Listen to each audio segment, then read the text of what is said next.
मेरे प्यारे भाई और बहनों, आप सबको मेरा हार्दिक प्रणाम।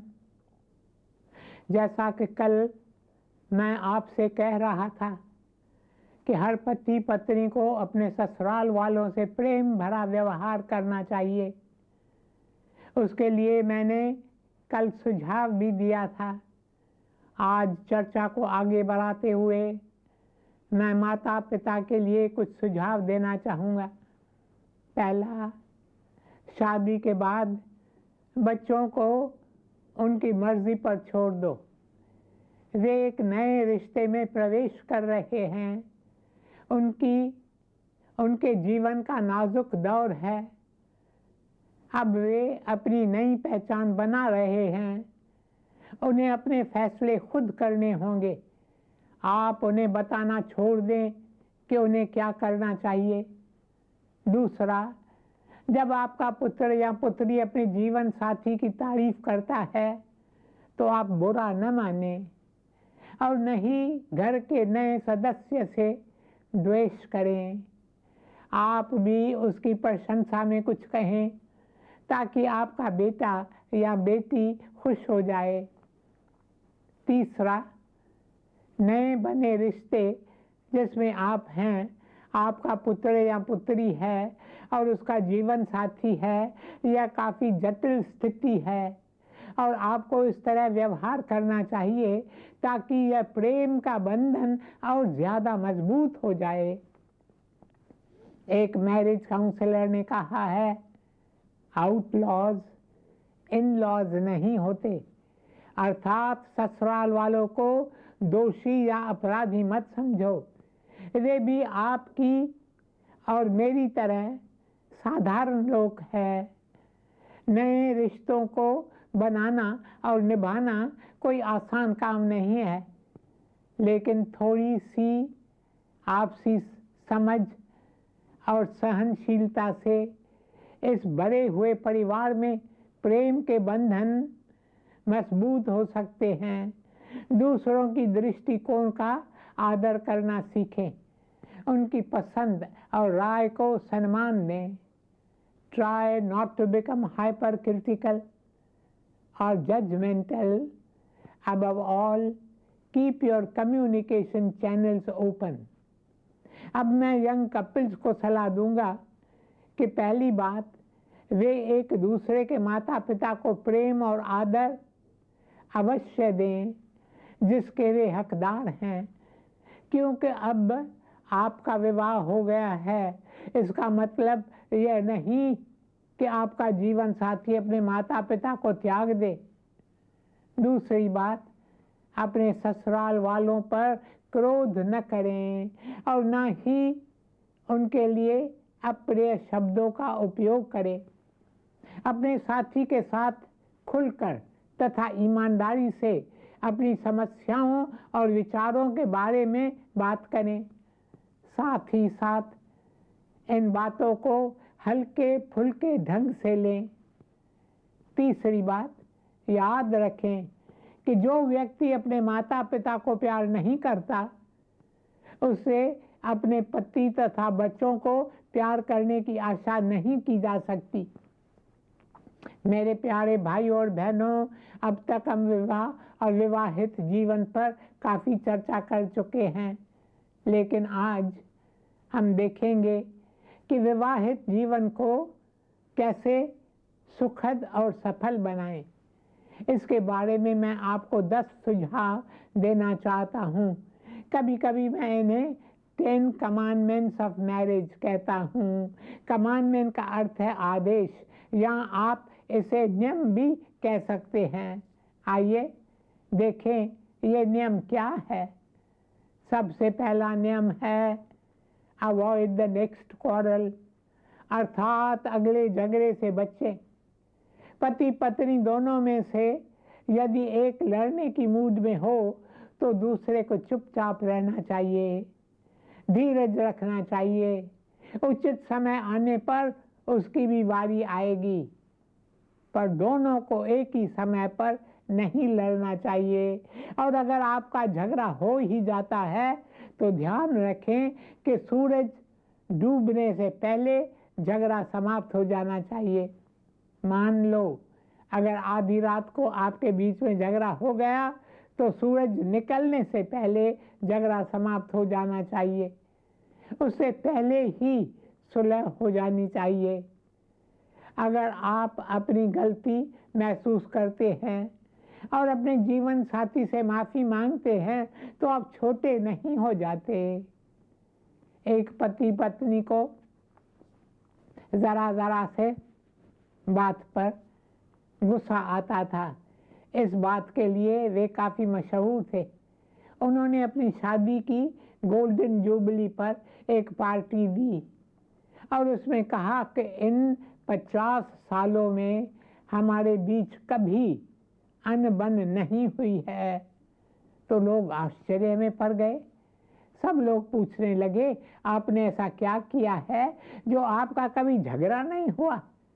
दोनों ने कहा, हमने शादी की रात एक दूसरे से वादा किया कि हम दोनों एक साथ कभी क्रोधित नहीं होंगे। आज तक हम दोनों इस वादे को निभाते आ रहे हैं, इसलिए इन 50 सालों में हमारा कभी झगड़ा नहीं हुआ। एल्बर्ट आइंस्टाइन एक महान वैज्ञानिक थे। उन्होंने भी अपनी शादी की गोल्डन जुबली पर कहा कि इन 50 सालों में मेरी पत्नी और मेरे बीच कभी अनबन नहीं हुई। तो लोगों ने इसका राज पूछा। उन्होंने कहा, जब हमारी शादी हुई थी तो हमने एक समझौता किया था कि घर के सारे छोटे मोटे फैसले मेरी पत्नी करेगी, मेरा उसमें कभी कोई दखल नहीं होगा, और सारे बड़े बड़े फैसले मैं करूँगा। फिर कुछ रुक कर वे धीरे से बोले कि यह अलग बात है कि हमारे घर में आज तक कोई बड़ा फैसला करने का अवसर ही नहीं आया। मेरे प्यारे भाइयों और बहनों, हम सब मतभेद और विरोध पसंद नहीं करते, पर हर रिश्ते में ये बातें होती रहती है।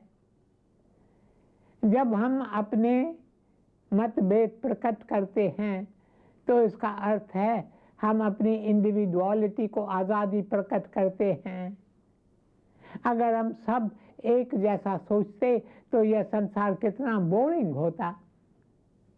इसलिए पति पत्नी को एक दूसरे के अनुकूल होने, एक जैसा सोचने और एक दूसरे की तरह होने की बिल्कुल ज़रूरत नहीं है, बल्कि इन मतभेदों का सम्मान करके इन्हें स्वीकार करना चाहिए। इन्हीं के द्वारा आपको अपने जीवन साथी को जानने का मौका मिलता है और साथ ही साथ खुद को भी समझने का मौका मिलता है। एक चीनी फिलासफर का कहना है, युद्ध का असली मकसद है शांति।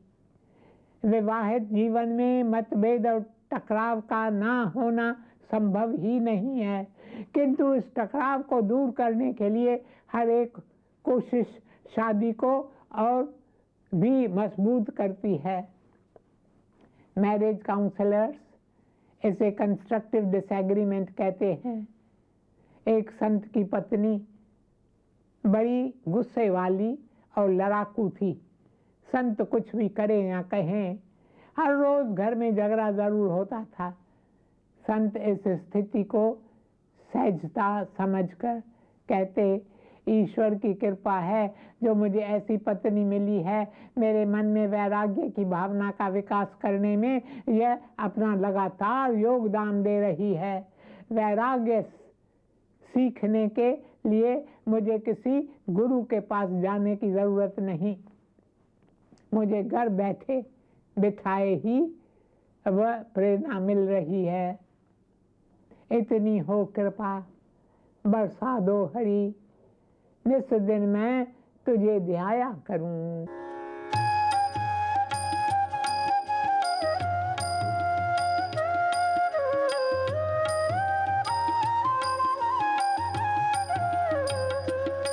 इतनी ही कृपा बरसा दो हरि, इतनी ही कृपा बरसा दो हरि, निश दिन मैं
सभी ओर कृपा तेरी छाई है, हर चीज तुझी से पाई है, कुछ भी तो नहीं है देने को, कुछ भी तो नहीं है देने को। अश्रु दो बूंद चढ़ाया करूं, इतनी ही कृपा बरसा दो हरी। निश दिन मैं तुझे ध्याया करूं, इतनी ही कृपा बरसा दो हरी, इतनी ही कृपा बरसा दो हरी, इतनी ही कृपा बरसा दो हरी। मेरे प्यारे भाइयों और बहनों, कभी आपने दो छोटे बच्चों को लड़ते हुए देखा है? अधिकतर वे बहुत मामूली सी बात पर लड़ते हैं, पर बड़े ताव में आ जाते हैं। उनका झगड़ा इस तरह का होता है, एक कहता है तुम कितने मूर्ख हो, इस पर दूसरा कहता है तुम भी मूर्ख हो, फिर पहला कहता है लेकिन तुम जैसा मूर्ख नहीं, तब दूसरा बोलेगा चले जाओ, मैं तुमसे बात नहीं करना चाहता। लेकिन यह धमकी सचमुच की नहीं होती। बाद में अगर आप उसी झगड़े वाले स्थान पर जाएंगे तो देखेंगे कि वे दोनों बड़े प्रेम से एक दूसरे के साथ खेल रहे होंगे। वे लड़ाई झगड़े वाली बात भूल चुके होंगे। अब उनके बीच कोई मन मुटाव नहीं, कोई बैर, कोई अहम, कोई कुरन, कोई दोष निकालने वाली बात नहीं होगी। इसे मैं स्वस्थ झगड़ा कहता हूँ। थोड़े से समय के लिए क्रोध का आदान प्रदान हो गया, उसके बाद शांति, फिर एक दूसरे को क्षमा करके सब कुछ भूल जाना। सहन शक्ति और क्षमाशीलता, यह हम सबको बच्चों से सीखना चाहिए। बदकिस्मती से बड़ों में अहम, बैर और क्षमा न करने की भावनाएं बहुत ज्यादा होती हैं। मेरे प्यारे भाइयों और बहनों, कई पति पत्नी बहस में जीतकर और झगड़े में बाजी मार लेने पर बड़े खुश होते हैं। उन्हें इस बात से कोई मतलब नहीं कि क्या सही है और क्या गलत। उन्हें हर लड़ाई में जीतना होता है, और अगर वे नहीं जीत पाए तो बदला लेने की सोचते हैं। ऐसे लोगों को मैं गांधी जी के उन शब्दों के बारे में बताना चाहता हूँ जो उन्होंने सेवाग्राम में अपने कमरे की दीवार पर लगा रखे थे। अगर आप सही हैं तो आपको गुस्सा नहीं आना चाहिए, और अगर गलती आपकी है तो क्रोधित होने का सवाल ही नहीं उठता। झगड़े की वृत्ति पर विजय पाने के लिए यूनान के फिलॉसफर एपिक्टेटस ने कहा है, जब आपको क्रोध आए तो स्वयं से कहें आज का दिन क्रोध नहीं करेंगे। उसके बाद आप कहें कि आप लगातार 2 दिन क्रोध नहीं करेंगे, फिर 3 दिन, फिर 4 दिन। जब बिना झगड़ा किए 30 दिन बीत जाएं तो ईश्वर को धन्यवाद दें। एक बौद्ध गुरु ने कहा है, बांस की तरह बनो। यह बाहर से मजबूत होता है, अंदर से नरम और खोखला होता है। इसकी जड़ें जमीन में मजबूती से टिकी रहती हैं, लेकिन एक दूसरे को सहारा और बल देने के लिए आपस में गुत्थे रहते हैं। हवा चलने पर टहनी अकड़ी रहने के बजाय मुड़ जाती है, जो झुकता है वह टूटता नहीं। 5 भूत नित खड़े हैं काले, 5 विकार हम सब ने है पाले।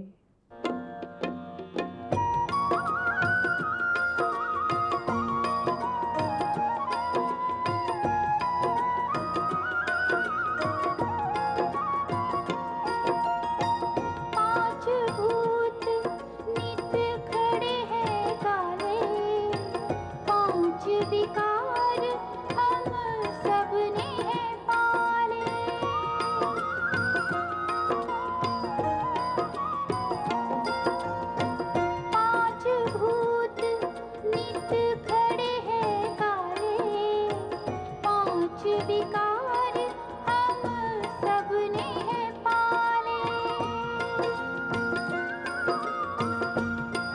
तो काम का वेग है भारी, एक तो काम का वेग है भारी, दूजा जालिम क्रोध कराली,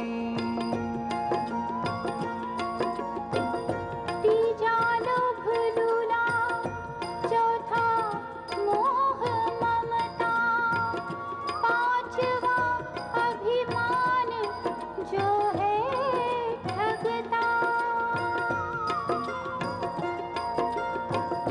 नूर ये पांचों अंधेर मचाए, अंधेर मचाए,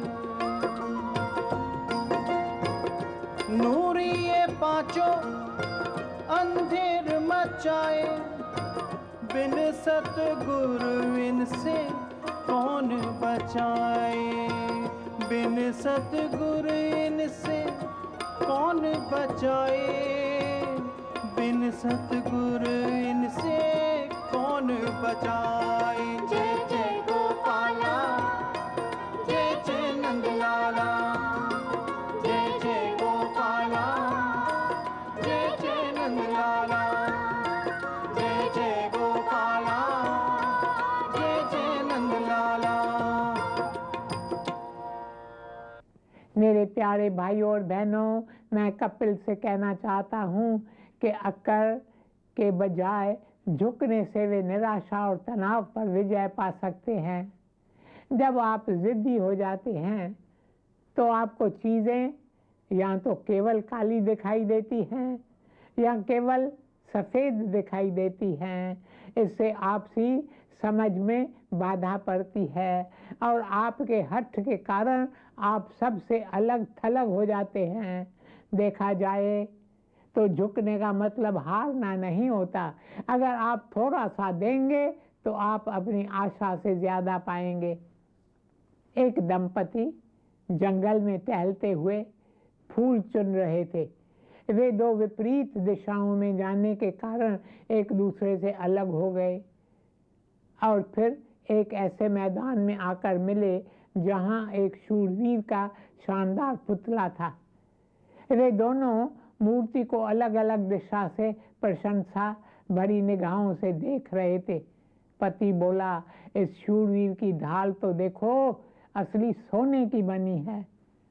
पत्नी ने पति की खिली उड़ाते हुए कहा, क्या तुम अंधे हो? कोई भी देख सकता है कि यह चांदी की बनी हुई है। अब पति ने दहाड़ कर कहा, मूर्ख स्त्री, तुम मेरे कथन का खंडन करने की हिम्मत कैसे कर सकती हो? पत्नी ने भी तुरंत बदला लेते हुए कहा, एक तुम ही हो जो मेरी बुद्धि को पहचान नहीं पाते। तुम गलत धारणा वाले हो, अंधे हो। अब दोनों के बीच गर्मा गर्मी शुरू हो गई, लेकिन सौभाग्य से उनके बीच एक छोटी लड़की आ गई। उसने पूछा, अंकल और आंटी, आप किस बात पर झगड़ा कर रहे हैं? मुझे दूर से आपके झगड़े की आवाज़ आ रही थी। पति बोला, तुम्हारी आंटी इतनी मूर्ख है कि इसे दिखाई नहीं देता कि यह ढाल सोने की है। पत्नी बोली, और तुम्हारे अंकल इतने अंधे हैं कि उन्हें सोने और चांदी में फर्क का पता ही नहीं चलता। यह सोना है? आदमी ने गरज कर कहा। यह चांदी है, स्त्री चिल्लाई।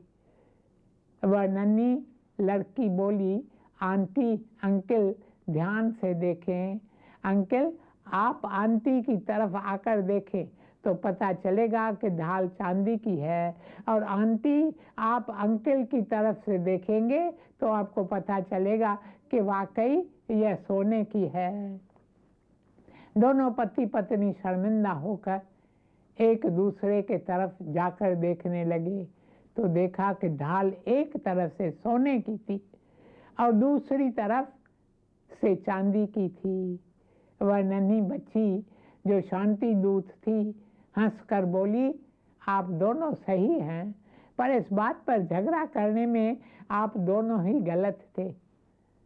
मेरे प्यारे भाइयों और बहनों, यह किस्सा समझौते का महत्व बताता है, नेगेटिव की जगह पॉजिटिव का महत्व बताता है, और सबसे बढ़कर यह सिखाता है कि हम स्वयं को अपने साथी के स्थान पर रखकर उसकी दृष्टिकोण से मामले को देखें। अब समय समाप्त हो रहा है, इसलिए अपनी वाणी को यहीं विराम देता हूँ। इस चर्चा को कल आगे बढ़ाएंगे। ओम शांति शांति शांति।